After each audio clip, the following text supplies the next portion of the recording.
আপনি আপনার সন্তানকে আপনি আপনার সম্পদের পিছনে না ঘুরে আপনি আপনার সন্তানের জন্য সন্তানকে ভালো মানুষ তৈরি করার জন্য কাজ করে যান। সন্তানকে সুশিক্ষা দিয়ে যান। মৃত্যুর পর আপনার সকল আমল বন্ধ হয়ে যাবে।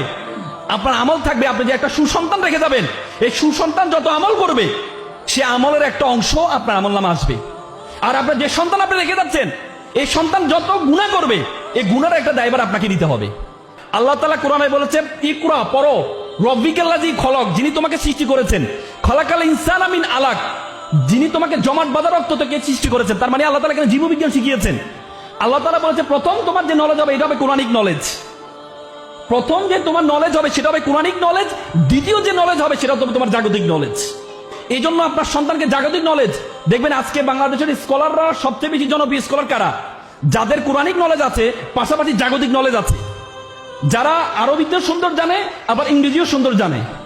তার মানে আল্লাহ আমাদেরকে, আমরা সবসময় ইকরা বিসমি রব্বিকাল্লাযী খালাক এই আয়াতের ব্যাখ্যা করি, কিন্তু খলাকাল ইনসানা মিন আলাক, যে তোমাকে জমাট বাঁধা জীববিজ্ঞান শিখিয়েছেন আল্লাহ তাআলা, এই আয়াতের ব্যাখ্যা আমরা আর করি না। আল্লাহ রাসূল আমাদের এটা পরামর্শ দিয়েছেন। তিনি বলছেন, তারাকতু ফিকুম আমরাইন লান তাদুল্লু মা তামাসসাকতু বিহিমা কিতাবুল্লাহি ওয়া সুন্নাতে রাসূল। আল্লাহ রাসূল বলেন, I have given the two things, আমি তোমাদেরকে দুটি জিনিস দিয়ে যাচ্ছি। One is the Quran, another is the সুন্নাহ।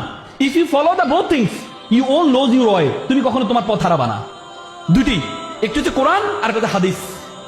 আল্লাহ রাসূল বলেন, তুমি কোরআন এবং হাদিস এই দুটি যদি তুমি রাখতে পারো তাহলে তুমি কখনো তোমার পথ হারাবা না।